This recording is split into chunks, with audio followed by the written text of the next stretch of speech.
Je me dis, je me pose tant de questions. Félix Antoine Tshisekedi Tshilombo. Est-ce que c'est vrai, c'est la diplomatie à outrance? Est-ce que c'est vrai notre diplomatie? Vandi na ekolo Congo démocratique, vandi na mikili ya poto, tokotuna mituna. Abi roi yaki. Roi sengi pardon, toi sengi pardon. Tata mokonza lobi ba koti na kulisi. En principe sengeli ezala batu ya lamuka. Ezala batu ya Moïse Katumbi Chapo. Ezala ba congolais nyoso. Sengeli boto zala sima ya tata mokonza ekolo Congo démocratique Félix Antoine Tshisekedi Tshilombo. Ba raison zami balé. Guerre na est kuna. Ba Rwandais ba changer tenue. Babi balati na ba berene ti FARDC. Les Rwandais sont habitués na ben tox. Moi j'étais au Rwanda, j'ai fait 3 tours au Rwanda, j'étais empoisonné. Kagame, oui, Kagame. Tout ça c'est la partie est de l'école Congo démocratique. Et c'est pas nous les Congolais, tout ce qui est en Zamba de Somboka, mon nene boy. Et ça qui est erreur n'a pas sauté. Ce qui Léopold Dassel qui est erreur, il y a pas limite. Bandeko ba otala biso na poto. Le Congo c'est notre patrie. Le Congo, et ça maman na biso, ça tata na biso. Les intérêts du Congo, et c'est na biso tous en unité. Intérêt à Congo, et c'est na biso tous en bolingo. Intérêt à Congo, et c'est na biso tous en sima mutozo kambeko le Congo démocratique pour nous bouter. Bande quoi FDLR, les bandes de Congo démocratique, ko bengana. Bande quoi M23. J'ai aimé Félix lorsqu'il a dit abi et l'homme était sur une salle qui n'a pas kimia, ça veut dire nasa faible té. Ce qui Kagame, et FDLR na Congo, M23 na Rwanda. Et c'est que discours moi c'est pas tout bas soso là, toi accompagner tata mokonzi ko Congo démocratique. Pour na kimia ko Congo démocratique. Ozomona yokaba ba divers discours. Ezo vandaté, babina bomoko na lisangande Congo gongenga. Na lisangande Congo kende liboso développement goya. Na mituni awa, bo beta masolo ba brassage, au brassage. Qui a mené les M23 dans ce pays? Qui a commencé à négocier? Emmanuel Tshibambela, Dano Kevulela, c'est que tu vends ça ma cantine, surtout c'est Congo Liboso. Les gens sont morts dans ce pays. N'a pas force commune 18 ans à Kabila. Les gens sont morts par Osimu Kendi. Ba Thérèse Kapangala ba Osen Ngando. Oui, roi de Belgique. Papa Zoya, Ndeko Mote. Mote Ndeko Rodrigue, Mote Pena co-débatteur, na ba téléspectateurs, surtout, na ba internautes, surtout ba on nation ngonga oyo. Ça a toujours été un plaisir. Il y a Kabola Plateau, Moko, na Kabola Plateau, il y a Tolobana. Donc voilà.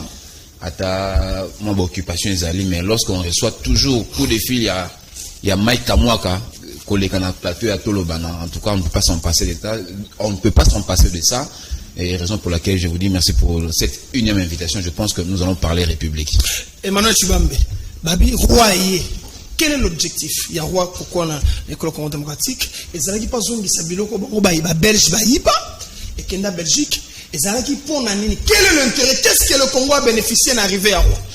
Ndeko Rodrigue oyebi il faut na mboka na biso il faut excusez ngai hein bon peut-être langage est bien té il y a on a signé une excuse à l'avance. Il faut tous en la culture, il y a histoire, dans le sens de mesure. Et puis il faut tout que nous sommes un État souverain, un État indépendant. Nous ne dépendons plus de la Belgique. Dépendance et Salama depuis 58 ans, 52 ans, de 1908 jusqu'à 1960, 52 ans. Depuis 1960, Tokoma, pays indépendant. Donc on ne peut pas être là, croire que c'est la Belgique qui trouverait des solutions pour notre pays. C'est vrai, pays Moroté dans Moukili, à vivre en autarcie. Pays Moroté dans Moukili, à vivre en autosuffisance. Pays nous surtout a besoin, il y a collaboration dans les pays, même les États-Unis, même la Chine. Les États-Unis, c'est parmi les grandes puissances économiques mondiales. C'est la deuxième économie mondiale d'ailleurs après la Chine. Mais les États-Unis au monde c'est même bien.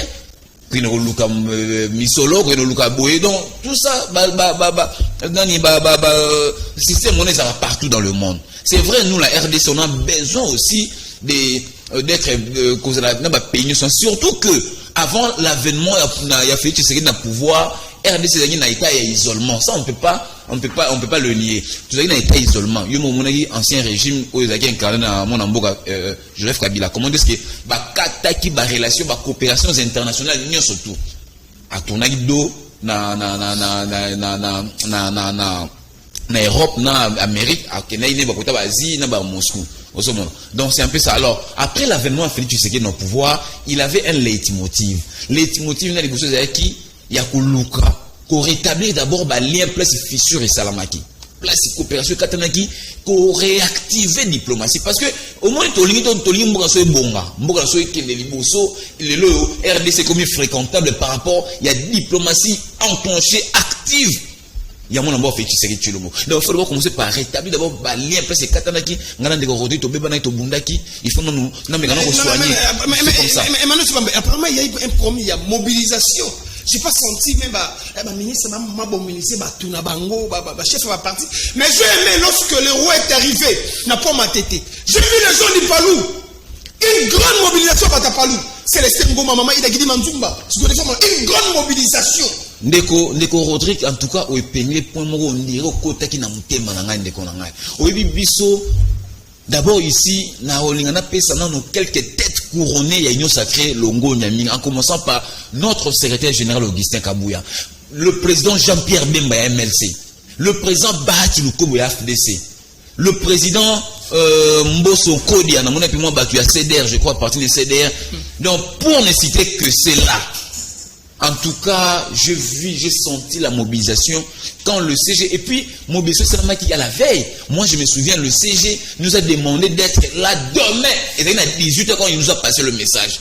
18h, il y avait arrivé à CG. Mais dans la mobilisation, on a eu un aéroport, on a accompagné CG Kabouya dans l'aéroport. Tito, il y a et puis, il y a un boss, il y a Palou, autour de Palou, il y a côté Mayobo. Tant que tu bon, si vous avez mon musique, mais au moins, il n'y a pas de traité. Il n'y a pas de entre Longo et Nyami. Comment est-ce que Bimaki va se mobiliser dans les militants, dans les drapeaux. En tout cas, c'est une occasion également pour moi pour lancer ce message dans l'Union sacrée. Ah, on a un ministre Jean-Lucien Moussa. On ne peut pas être sournois. On ne peut pas être sournois. Soit aux alliés, soit aux athées. Ministre Jean-Lucien Moussa, ministre du commerce extérieur. Azam membre de l'Union sacrée. Ministre Guy Luando, Azam ministre à aménagement du territoire. Azam membre de l'Union sacrée. Bah ministre parce que c'est le l'Union sacrée. Boni bango ministre au basu ba fonction ba poste dans l'Union sacrée. Mais l'Union sacrée s'est mobilisée ba que mokonzi mone le roi ya Belgique ayawa tomoni bango na nzela te bata ba parti politique na bango. Alors il joue le double jeu comment? Nous nous sommes posé la question de savoir ministre Guy Luando, ministre Jean-Lucien Moussa avec de délai, mais moi je ne cite que les deux là. Moi je pense que il y a quelque chose, il y a anguille sous roche. Soit il va se déclarer, soit il va dans l'union sacrée ou pas. Déjà, on est ensemble, tu sais, d'ailleurs, qui va opposer à l'union sacrée. Bango tout d'abord, il n'attend même pas comme on peut passer même pas. Et ça, il y a parti, il y a coulé dans la vitesse caméra, UNC. Bango peut tout le monde a bango les sous-soutés. Donc, bango, ils se sont auto-exclus de eux-mêmes. Alors, si vous êtes auto-exclus, alors, qu'est-ce qu'on fait? Ayez le courage de démissionner. De vous positionner, soit vous êtes ou vous n'êtes pas. C'est comme ça. Donc, moi, j'ai lancé le message dans la Union sacrée. Batalons attitude de la ministre, parce que ça laisse à désirer. Et Longo, Nyami, na Augustin Kabouya, na Jean-Pierre Bemba, na Bahati Lukobo, le professeur, na Papa Mbosso, Christophe Mbosso. Qu'est-ce qu'on peut retenir? Qu'est-ce que le Congo peut bénéficier d'arriver à Roi, le Lobabi, le Mbashi, parce qu'on ne peut comment? Écoute, un docteur Mukweki. Qu'est-ce qu'on peut retenir? Qu'est-ce que le Congo a gagné? Médecine de Congo Kinyembo Mbotena, Bakongomani Baso Bisika Bazali Mbotena, Kodebatek Nanga, Karandina Bato, Messamena, Nuto, Messanité, Nicolona Golban, Nanuto Monite, Toromona, Régime. Abana Kotananga, le Belamingi, Pepe, Nazana, Bilo, Falena, Loba, Nakosenga, la justice, Asala, Nalikambo, Italie, Moro, Yandiko, Francis. Oya Kufaki na Kitambo, Lelo, ça fait 6 mois, Azana Mok, Bazaro, la justice. Et ça la Likambonaï na Rosenga P. La même justice et la de la dossier à maman Germain enfin dans la matadia des fois $100,000 na FPI a zongi ça déjà mbongo ça fait 3 ans. Mais FPI a kokade mukanda le pango na yepo na nini et ko sangote. Je suis les ali na DG Olivier Manzila o ya Geoffrey zaka suspendu à cause de la lettre na ya recours ça fait 48 ans de ba répondre mais ça fait plus de 1 mois, ils ont répondu, c'est plus de 2 mois, ils allaient dans le conseil d'État, directeur à cabinet, il y a le numéro 1 conseil d'État, si c'est M. Botaki, il y a commandé du roi, le cabinet, ils allaient faire de là. Et troisième, ils allaient makambo itali biso bana kitambo ndeko kodi 4 plutôt na kitambo to yebi lele ennemi ya kitambo comme na Tengelito azaki ancien bourgmestre de biso parce que bosolo pe bosomba komi ministre provincial ya ministre intérieur ya lo badeba ba bourgmestre bazana obedience na biso na kitambo tozana mali chance ya kozana une dame aza incompétente cette dame là mama bourgmestre na biso bazali ko banga lo ministre lokola wutaki na kitambo akoma na les amis de Tengelito partout al komi kolinga ko placer bango na kati ya commune kitambo toi tu Niger pris la commune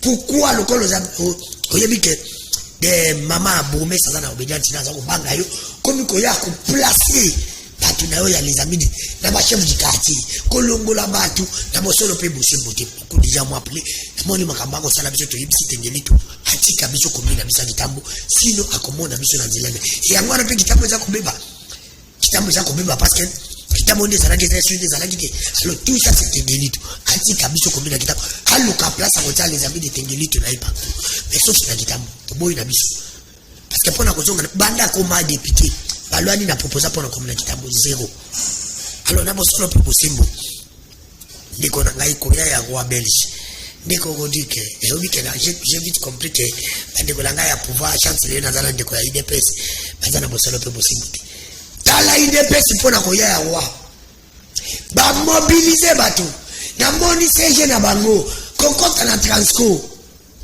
pona okende aéroport na moni ba parti politique nyoso presque belé et ça l'image pona ko soutenir guerre est ko soutenir FADC que guerre est mais la moni IDPS aye bisanga IDPS ça marche pona ko soutenir basoda mais pona ko soutenir roya ba meba kei on est allé partir d'aller pour les vendre d'abord mais pour les peuples d'abord parce que il s'en a koya ya roi des Congolais peuple congolais a bénéficié de nini ngana tala intérêt à peuple ça intérêt à peuple les allés guerre ici la reste million que quitte on dit que les lipa ya bouquet ya pistolet comme 250 francs il est pas sur la peuple a marché il y a des sanga roi il guerre ici roi il million que quitte.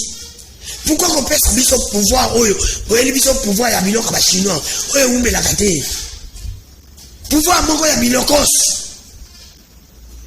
to tsaka ndekotilo m'avait rêvé il rêve na eko kisami lui avait rêvé à kosala tout du monde Mandela ya kofanda na ba roi mais rêve na ya kobongisa Congo il n'a jamais rêvé ya kobongisa Congo parce que soka rêvaki ya kobongisa Congo ina sala berel monumentalité. Parce que ndekoti me fa bona Congo net comme ça un bon comme ça mon bénéfice à mon intérêt na yé ndekoti mon temps ya komi lelo qui fa mon intérêt peuple congolais koya roi est-ce que intérêt peuple ça na kati quand vous parlez on a une diplomatie to kata diplomatie to le yango parce que bisa na roi yé biso peuple to bénéficier koya wana Congo ba to bénéficier ça à Belgique parce que roi yé na Congo aye na océan auto kamai akinango parce que Congo est dans la nyos avec cause loko akenango pour la nini na Belgique mais pas pour la biso attirer biso ni qu'est-ce qui peut que biloko aye nango za biso batikaki est-ce que tawo yo ba masque wane fani na Belgique na biso na bango ayi biso mbongo wane kontsaki c'est ça le grand problème parce que y'a na ba masque est-ce que on dit nembo na bosolo pe bosimu ndeko nanga ya pouvoir ayi biso mbongo kontsaki qu'est-ce qui peut vous faire yango qu'est-ce qui vous fait ça yango parce que bakoki ko changer aye pende ko langa alobi a reconnaître basengi pa doté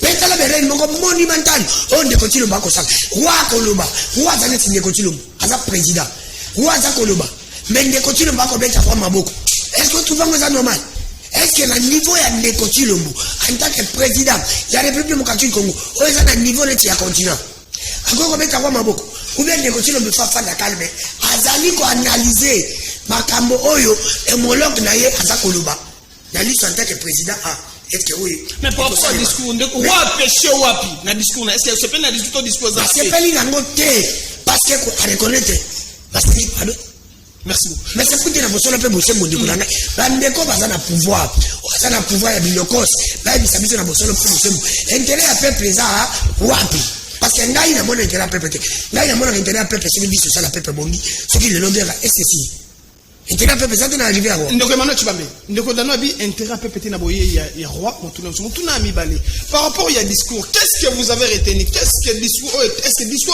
est touché penza na bosenga population babi Belgique akata biso maboko ayiba kauchu na biso ce que le Belgique c'est parce que ils ont volé au Congo mutuna misato ata biso misato ndo vandi awa so to keta na Schengen no to se ata visa à Belgique to ke de tour bakuboya est-ce que c'est to continuer coopération na bango.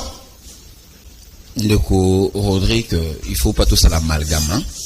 Faut tout éviter l'amalgame. Nous devons dire les choses telles qu'elles se présentent, telles qu'elles sont. Ceux qui ont aussi un visa à Schengen est à Belgique. Schengen est ensemble, il y a ensemble à pays belé. Et à Belgique.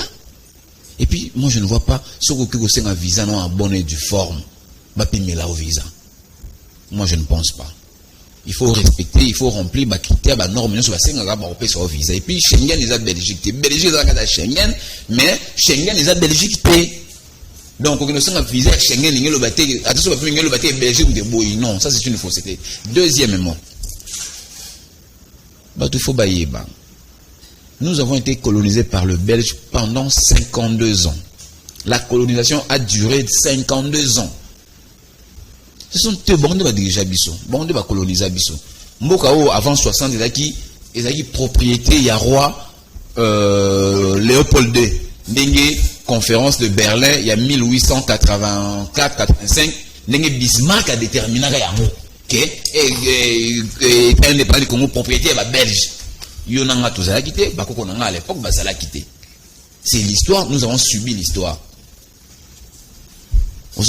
Donc, le temps où mais ça, il faut que les gens comprennent que les propriété à la Belge. Il y a famille, Moro famille, Léopold de Olelo, Tinamo qui avant Kokolo, qu'on a qui avant-hier roi Philippe. Donc, c'est ça. C'est une histoire, et ça histoire, excuse. Et ça histoire où et Salama partout à travers l'Afrique. Pas seulement en Afrique, même les États-Unis pays. Bah ça fait na ba colon na bango, ba anglais, ba coloniser pe bango. Vous ba aussi ba pays le ba Brésil ou ba portugais. Donc c'est un peu ça. Donc c'est une histoire commune. C'est comme ça. Qu'est-ce que les Congolais bénéficient? Alors, le roi est venu, comme je l'ai dit ici précédemment, le roi Ayaki, c'est dans le cadre, d'abord c'est une visite de travail.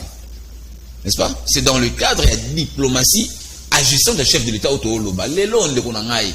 Oh, Tozo Liate, oh, Tozo Salaboy, oh, Mbokanabiso, et qu'est-ce que le roi nous a apporté? Ce qui est le Mboka mieux surtout sur la diplomatie, et ça, Mala Mouté de Konangaï. Investisseur Baroyati. Misala et Osala Mala Mouté. Il faut diplomatie et Zala activer. Tout ce que nous subissons aujourd'hui, c'est parce qu'hier, on n'a pas préparé cette diplomatie. On n'a pas préparé les entretiens mutuels avec d'autres pays. Frère, c'est ça. Les gens veulent voir nous à la haute, parce qu'on pendant 18 ans, on a 3 ans, tu serais mieux ceci là. C'est impossible. Mais seulement que tu serais en train de faire des choses pour que l'objet, mandane ne s'y pété. Mandane ici l'année prochaine. Donc, tout ce comme et puis, les rois est venu. C'est un invité. C'est un visiteur de marque. À Elibisonini, roi Elibiso 250 millions. 250 millions d'euros au roi Ayenango pour les enveloppes en tant que père. A cofinancer quelques projets, notamment sur l'agriculture, la santé, dans d'autres projets. Pour moi, je dirais, venu un roi et apporter. RDC est un pays continent de 50 millions, c'est minime, mais quand même c'est un pas. Mieux vaut 250 millions que l'autre côté. Donc moi je pense que venu un roi, arrivé à Awawa, c'était tellement fructueux et que les loyaux,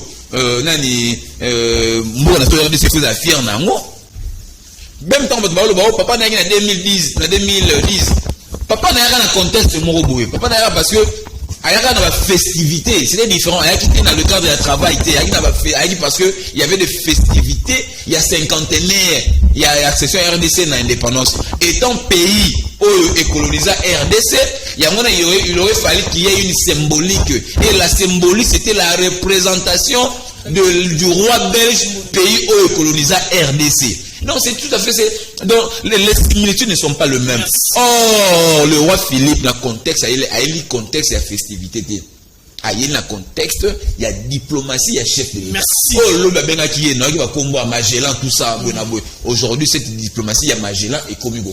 Merci. Vous verrez même le pape, parce qu'il a connu un problème de santé. J'ai suivi hier dans la TV, dans I24 News, chaîne numéro israélienne, n'est-ce pas? Par rapport, commenter par rapport à rapport, il y a pape. Parce qu'il a connu quelques problèmes avec Colo, tout simplement. Bon, mais le voyage il a toujours maintenu. Merci. Emmanuel Chibambe. Tout ça, ça rentre dans le cadre, il y a diplomatie à chef de l'État. Merci beaucoup. Une diplomatie agissante. Académia, moi, retard, tu cité déjà la deuxième, la première sujet, donc la deuxième sujet. Dans mon vidéo, moi, je circulé. Ngobilo, Fati, béton. Mon Fati, c'est Kakutu. Ngobilo, Fati, béton. Ujana Académia. Arrivé à Papa, Salomon synthèse, ça se trouve dans le deuxième sujet, il y a Machola pour aller là. Et il y a un discours, est-ce que c'est plus un discours? Et c'est l'une les préoccupations des Congolais. Est-ce que, à 50 millions, Congo est un continent? Donc, suffit à Bisso. Ou bien il y a un petit peu, à Yekop, à Azabé Carré Minena. En tout cas, très ravi d'abord et à vous allez dans plateau. Merci pour l'invitation. Je m'excuse d'abord pour la léger retard au Congo. Compte tenu de la préoccupation, moi, belé, tout la moukaranaton, moi, tant qu'il va bouti, mais on s'était quand même préparé pour être là à temps. Excusez-moi. Je salue d'abord le président de la République, Fachi Beton. Tous mes encouragements, et Sikanaye. Na Mosala Zanango, na salué son excellence Jean-Tiningo Bilambaka, le buteur de l'Union Sacrée, na secrétaire général Charles Mbutamutu ainsi que son adjoint plus Kandolo. Oui, pour répondre à Mituna Nayomi Balé Nayoki Otuni Yakobanda na son excellence Jean-Tiningo Bilambaka, Oaza autorité morale ya parti Oui, c'est un Congolais. On est à Domingue, Congolais, surtout Quinois. Ceux qui ont un vrai Quinois, au cause la peine à moi sens, na moi, don wana ya loyembo. Jean-Tiningo Bilambaka, aza être humain loko la moto nyonso. Ndeko Rodriguez. Aza être humain loko la moto nyonso. Ce qui est arrivé, surtout qu'il est gouverneur de la ville. Il doit tout son estime à Fachi Beton en tant que son président. Il doit soutenir le président de la République. Alors, il est tellement Aza Papa Boboto, Aza Moto, il y a gentillesse comme dit son nom, comme on les a normalement gentil, papa gentil, mais bakatande gentini. Yango na gentillesse, yaza nango a manifester yango n'importe où, tangoye alingi. Donc, Koyemba Bongo Fachi na Fachi Beton na Beton, eza d'abord morceau ya chanson Otoyemba kana parti na biso pour déjà Fachi Beton comme président biso to reconduire na 2023 comme président de la République. Ça c'est de 1. De 2, d'abord je salue l'arrivée il y a roi Philippe na délégation Oyaya Kinango, y compris sa femme bien sûr, à la République démocratique du Congo. Mais grand étonnement ezali kaka que na monaki kutu na moni bae ko visiter biso en tant que bantu, mais na moni na discours na yewana devant la nation bien sûr na parlé du peuple en esplanade, na moni bato ya PPRDT, na moni bato ya Lamukate. Donc, Basali déjà preuve qu'ils ne sont pas vrais Congolais. Or, déjà, Koyamba Moto Nambo Kanabiso Loko, la roi Ezali, bénéfice Ezali, grâce Nana Kobenga Yango, parce que les rois belges, Toye Bango, a se déplacé, rappelé Pamba Te. Tant qu'il a se déplacé, j'ai trouvé mon estimé frère en train de le dire que déjà Ezali, point. Oyo et côté na RDC na compte il y a diplomatie. Sans compter les 250 millions d'abord, wana il faut toye bango oyo déjà Fachi Beton à côté si na compte la diplomatie où ezaki éteinte, la diplomatie était éteinte, éliminée depuis même Joseph Kabila. Balinga qui lui sous-souté prévané à na 24 ce qui ok au coup la maison Schengen wana et comment la mokutu donc effacé. Yé aye aluka qui d'abord a réunifié a zongisa diplomatie na biso d'abord na ba pays où tous en Ango pembeni en Afrique ti akende. Alors ebota qui arrivé ya roi ngana apprécié yango na otu ezakoya il est venu avec une délégation des investisseurs. D'investisseurs wana lelo na RDC ba komemelande RDC yango kwa ngana ko kamwa ka que comment quelqu'un de grande taille, de haute qualité, aïe na RDC kota la biso mais ba mesusu ba betango kara, c'est comme si la RDC appartenait qu'à Fachi ou à l'Union sacrée. Donc moi je salue encore une fois son arrivée. Congolais base à la vraiment à l'aise aujourd'hui. Lisusu d'investisseurs oyo bako memabiso vraiment na pays na biso na top. Merci batata mama ba otafse sika bozwami lelo to vandi sabunda lisolo a Congo nde tata Congo nde mama lelo senge na biso to pesa makanisi ya solo esenge ko soutenir FARDC ko Congo démocratique tata moko ko Congo démocratique Félix Antoine Tshisekedi Tshilombo abi senge li kimia ya na est ko Congo démocratique. Kagame peut faire des manigances. Kagame peut faire ce qu'il pouvait faire parce qu'il est habitué à ben toxique. C'est un petit monsieur. Attends la bagarre pour faire beta. Donc ça veut dire que Congo na biso, c'est que tout ça na bomoko. A Kagame baba yuma ndogodano. Baba yuma ba petit monsieur ba Kagame. Congo zamboko na biso. Tout ça c'est Kabila qui nous a amené le brassage dans ce pays. Tout ça c'est Kabila qui nous a amené les généraux rwandais dans ce pays. Tout ça, c'est Kabila qui nous a amené James Kabarebe comme chef d'état-major. Tout ça, c'est Kabila qui nous a amené. Qui nous a amené. Ambunza Mabeba Kenda, Mamadunda Bakenda. Parce que Mamadou a dit, père son âme, faut que nous ayons montant notre aussi salisole, ndoko dano. C'est une chose en aboling. C'est une chose si matata contre le Congo démocratique. Est-ce que c'est possible pour tout ce qui est le Congo démocratique? Ndeko dit que na bosolo pe possible, bana kota wana. On a ramassé ma caméra qui n'a plata, on a rosé, on a eu des pèses. Après, maintenant, on a nous flatté, on a nous. En tout cas, il dit, on a le jour, le bique, Ngobila, on dit que Ngobila, c'est le jour, Ngobila, ça bité la union sacrée. Effectivement, ça bité, bah, ouais, on a des l'union sacrée, pas bête à Kabawai. Ils sont allés dans une union sacrée. Donc, on a des problèmes dans le Congo. Félix, il y a un côté. Problème, il n'y a pas si, il n'y a pas ma guerre. Félix, c'est à mon côté. Tu vois, nous sommes à Binoni. On a le barrage. Ngobila sénateur. Ngobila sénateur. Ngobila a conçu Awa. Ma vignette. Toi, tu dis ACP, Agence Congolaise de Presse. Toi, tu consolation ni Nabila. Moi, on a mis ce bouge. Quand on a beau mis ce bouge. ACP, Agence Congolaise de Presse. Mais oui. On nous a passé à Ngobila. Toi, tu crois que Ngobila y est moko. Ngobila y est moko. On a vu professeur Kinshasa. Ce que cette candidature va voter, Ngobila n'est pas même pas une idée, ni ça, ni vedette. Oh, qui va salaner Ngobila Bazala. Va partir votre moyen, ça va pouvoir. Va partir la mission, va bien la mission, Jalizembu, ça va partir là. Je sais pas. Pardon, tu es José. Pardon, tu es José.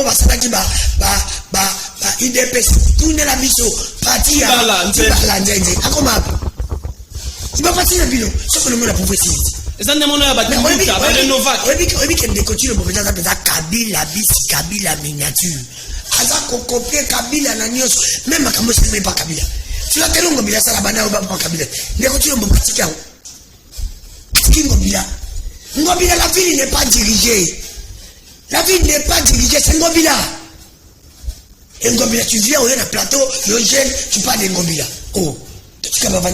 Ngobila qui n'a même pas pu gérer, bah convaincre à moi Maïndombe, nous t'as connu qu'on gérait une chambre n'a été. Bon, peut ça gérer une meuble. Si ça ça province, c'est ça Maïndombe, c'est Ngobila. Oh, tout ce qui va faire, voilà. T'as son de ligne de Konanga, il y a pouvoir. N'a pas sur le peu bosser mon déco. Il faut les bisous le moko que vous avez oublié, mon frère. Oui, puis.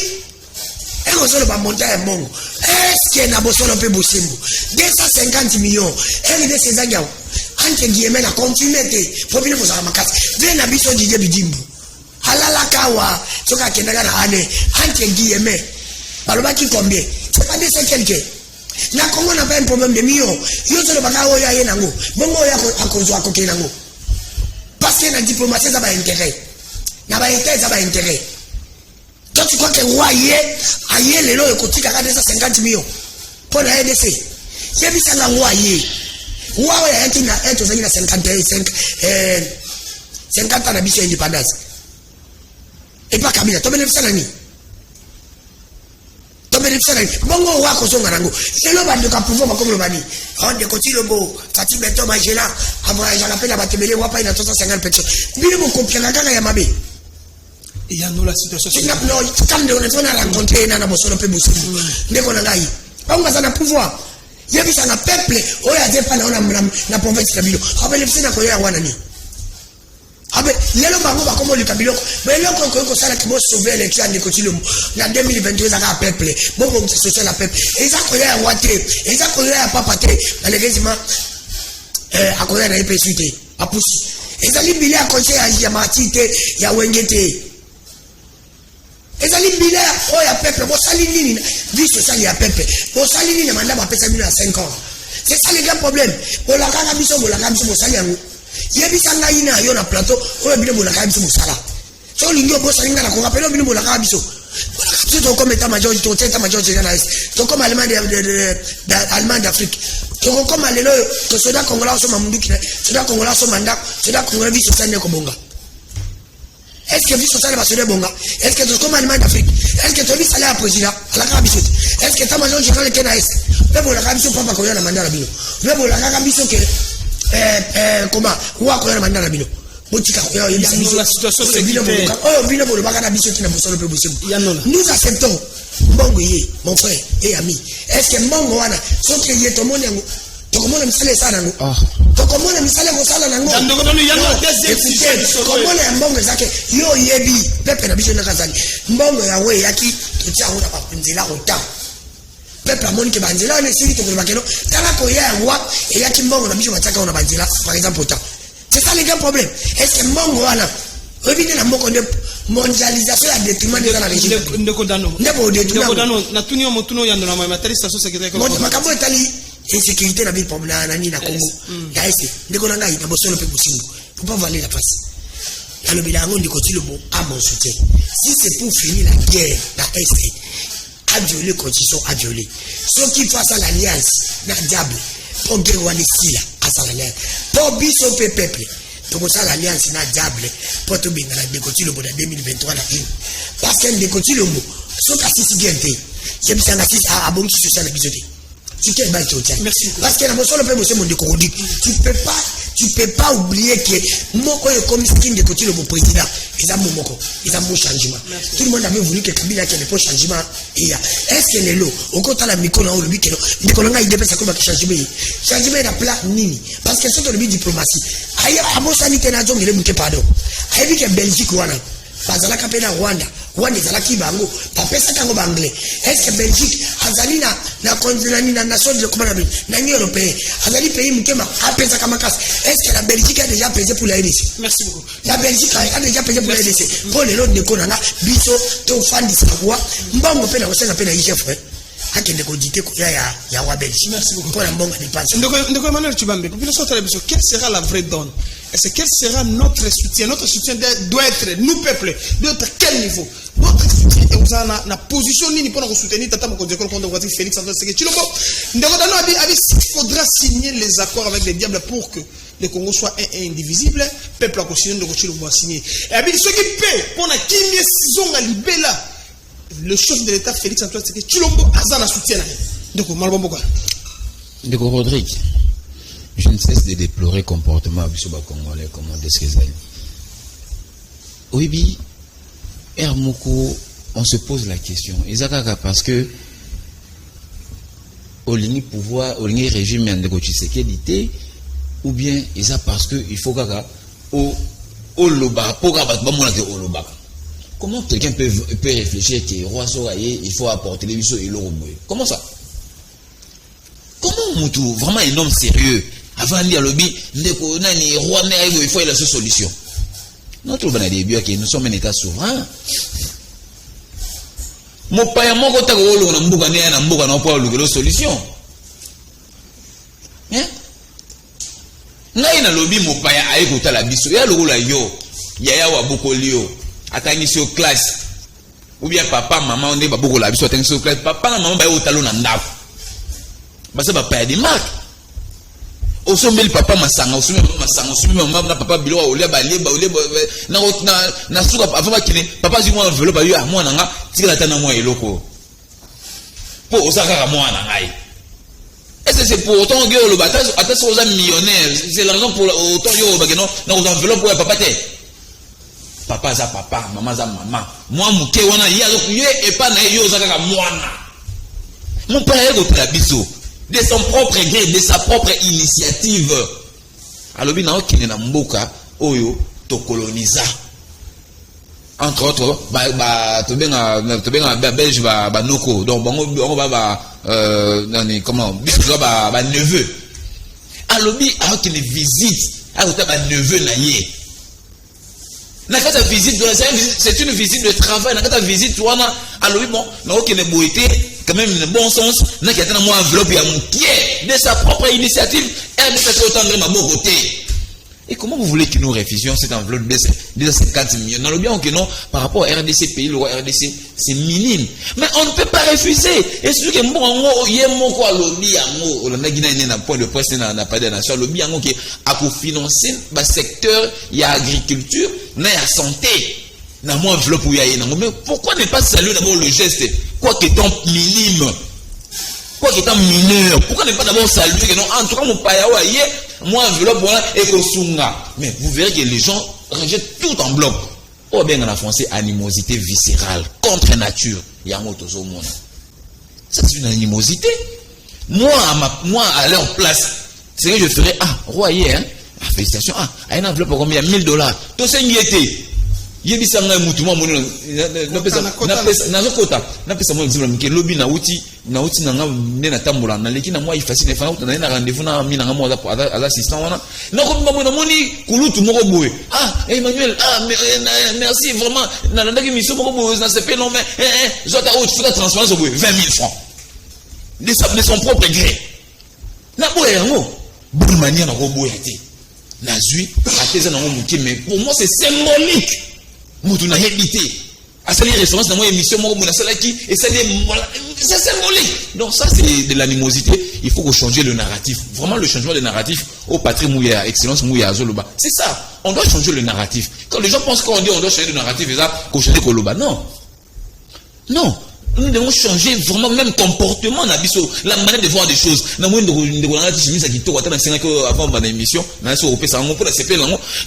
quand même dire que non, et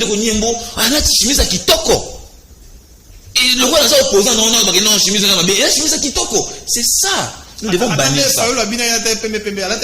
La chemise d'un Nico n'a pas fait la tête. Alors, oui, il a fait changer. Pour nous, par rapport la vraie donne, qu'est-ce qu'on peut faire? Non, mais écoute, actuellement, avec le démarche, ça va stabiliser la situation sécuritaire. Nous avons claironné dans ce pays pendant très longtemps. Guerre, on a Est, on a et nous Congolais. Moi, je pense qu'un vrai Congolais, il y a une loi Tchani pour les gars. Loi, on a même, si on a 2023, tant de route à parlement, la loi n'a fait quoi. Dans ce pays, nous avons vu de vrais Congolais. Ma Congolais pénal, sauf nous avons Congolais pénal à solo, les laki bitumba, Rwandais, FDL, ADF, Nini. Il faut soutenir papa mon Konzekolo. Parce que, alors qu'il y a une directive, moi, Malam, le lot était des sièges. Mais les garçons, on a TVT, Nous avons député, on a Goma, on a l'état de siège ne produit pas, les garçons, Balova. Ezra va député, Ezra va opposition, tout le monde a le soutien au état des sièges, tout le monde a le soutien. Parce qu'aujourd'hui, l'état des sièges produit déjà des fruits. Il donne maintenant des résultats féconds. Donc, un vrai Congolais comme moi, né de père et de mère, on a un passeport, on a la nationalité, na 2 3 4 5 passeports neti batu sur l'or long na ko na Tanzanie na Rwanda Uganda tout comme ça. Un frère congolais en ce moment il doit soutenir le chef d'État dans cette démarche, dans cette lignée pour éradiquer définitivement pourquoi pas tata mkonze ko konde mokati a joué décision vraiment. On voit ebela ba généraux tout mona bilenge ba Rwandais ebele ba na faire des sessions de Rwandais mutuna mi balendo ke mano chiba pour présenter ko académie maloba. Mais pourquoi à travers le solo à politique ngape na ina ba soda na ngai ba ina ba soda na e et puis tombe sangé au sali brassage muta alekata na grade na grade lieutenant mbala moko général. Si on a besoin il y a armée à Makasi, armée pour défendre mon l'école contre démocratique. Pourquoi pas parce que la réforme malamu permettre to la fait armée na comme malamu. Non, est-ce que pas kenda fode est-ce que pas kenda sei ba kenda kananga. Neko Rodrigue, la question on a pourquoi tu n'as pas mon compte le fois on va généraux rwandais. Moi je n'ai pas de preuve que on a des généraux rwandais. Ça, moi je n'ai pas de preuve. Donc, nous sommes en démocratie, chacun est libre de dire tout ce qu'il pense. Moi je n'ai pas de preuve qu'il y a des généraux rwandais dans la armée Nabiso. Et puis c'est le commandant suprême il y a FRDC. Il y a des effectifs, bien entendu, le ministère de la Défense, le chef d'état-major, le chef d'état-major général, le général Célestin Mbala Moussensé, Aza congolais. Aza une partie peut côté dans côté Moussongi, une partie de d'ailleurs côté Moussongi. Donc c'est le numéro 1 à armée Nabiso. Très dynamique, très fort. Un commandant à centre va venir d'Ingang. Très dynamique. Il a franchi les échelons.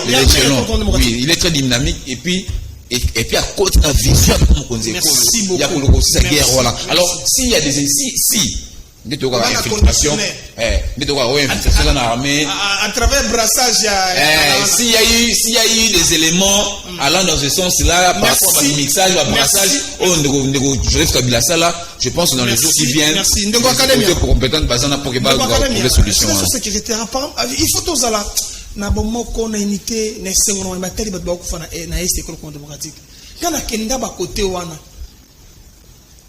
na kenda nebi ba réalité akuna mais est-ce que c'est ça ba brassage to ba mani leo ya ndeko Kabila organisaka pona ko bongisa armée na biso ndeme meli biso ba problème mutuna ami balé nous sommes des Congolais les gens ba okufa bandeko na biso est-ce que ngeli tous doivent quelle direction et c'est que nous à se mobiliser pour soutenir FARDC bandeko bazo bunda na guerre c'est ko chama les makasi tout ce quelle est la vraie donne on peut donner pour na tolonga guerre.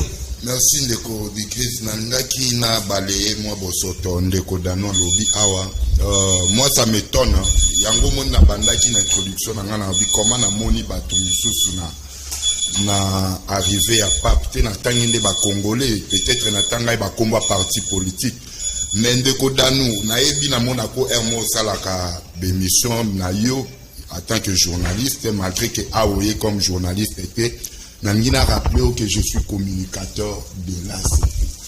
Oui, définition communicateur parce que tu as fait le journalisme. Donc, je dois vendre mon produit. En tant que communicateur, nazana marketing, on a plateau. Je ne viens pas seulement pour débattre et enfin, je ne vends pas Ngobila comme mon produit. Je ne vends pas l'ACP qui est mon produit. Ça, c'est de 1.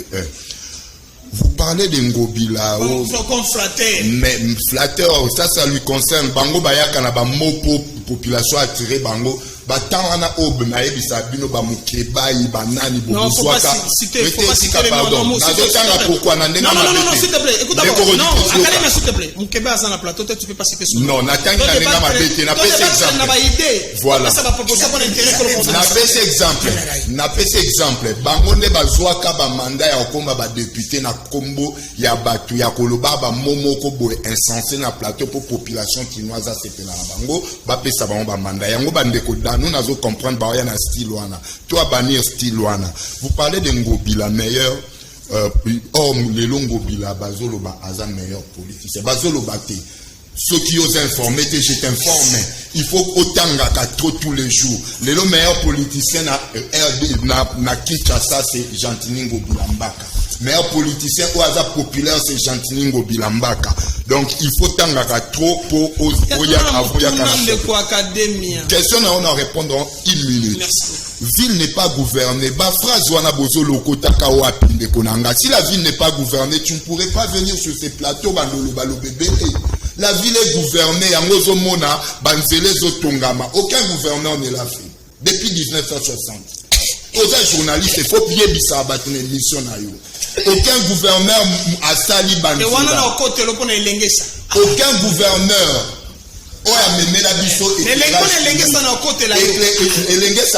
Avenir de la Pesali, avenir qui quitte ses alliés. Malgré que Zana nous est mais écossais là, c'est comme ça qu'on construit. Naye Ponakoye Bissa, on l'appelle buteur. Moi, c'est moi qui lui ai appelé buteur. Na benga ke buteur.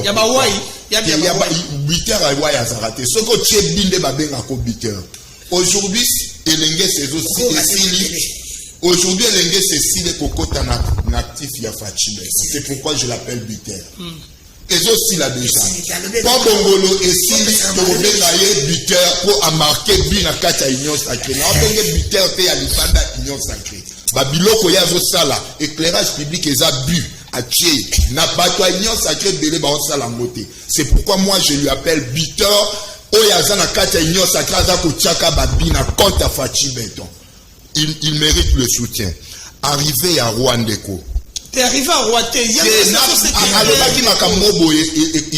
population Ndeko. Mbongo wana Ndeko ayebisio. Mbongo oba pesi. Ce n'est pas parce que Esengeli ndenge yozolo bana non bongo il fallait est-ce que barosala nango nini non Ndeko danu yo ebinde ba geraka makambute webinde ba geraka république te mbongo soki eye eza na destination nango ba kopesa yango ba maximisation ODG ya zo sana temps ya Fachi Béton jamais salema na RDC yoko ya oloba mbongo non et puis pesa mi pona Fachi Béton te pesa mi pona RDC na yo c'est-à-dire Fachi Béton ko kangango pa lobi lokwa ba pesa ki wana eza RDC toti kango na compte wana bloqué. Donc c'est à la RDC, ce n'est pas Fachi Béton. Est-ce que vous êtes Congolais? Toi, précisément, vous êtes Congolais. Naïe pour répondre à la question. Sécurité na Est, Ndeko Rodriguez, nazo répondre à mon amour. C'est déjà Emmanuel a lobby presque tout. Oyebi lelo oyo, bato babosani que c'est tous les jours. Namanda Oebleka qui Yandeko Joseph Kabila, c'est tous les jours que les gens mouraient na Est. Meti lelo oyo bato o baza koyaka kolobake Est ils ont changé te bazo pe sabiso pe statistique. Avant il y avait combien de morts par jour et lelo oyo to comme na combien de morts par jour. Même exercice on a bazo salamote.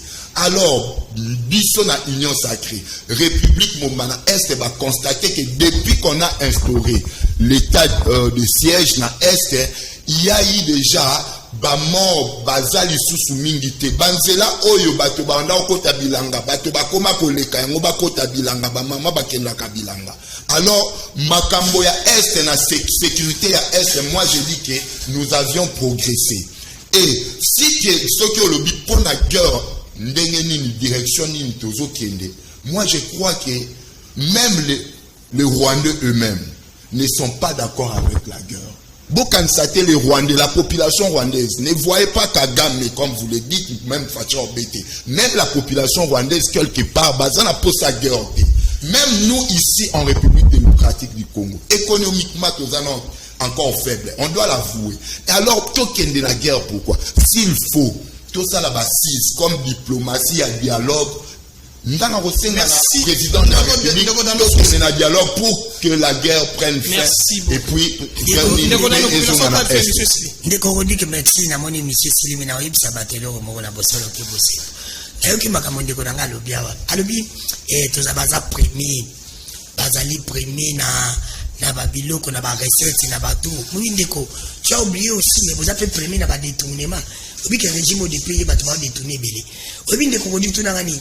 Nazo ya une émission natangi nazo tanga papier nazo tanga na téléphone na mona pour la toute première fois na moni de ces demi premier. Pour la première fois, tu as premier dans le régime où il y a des côtés. C'est bien, félicitations. On attend la bien.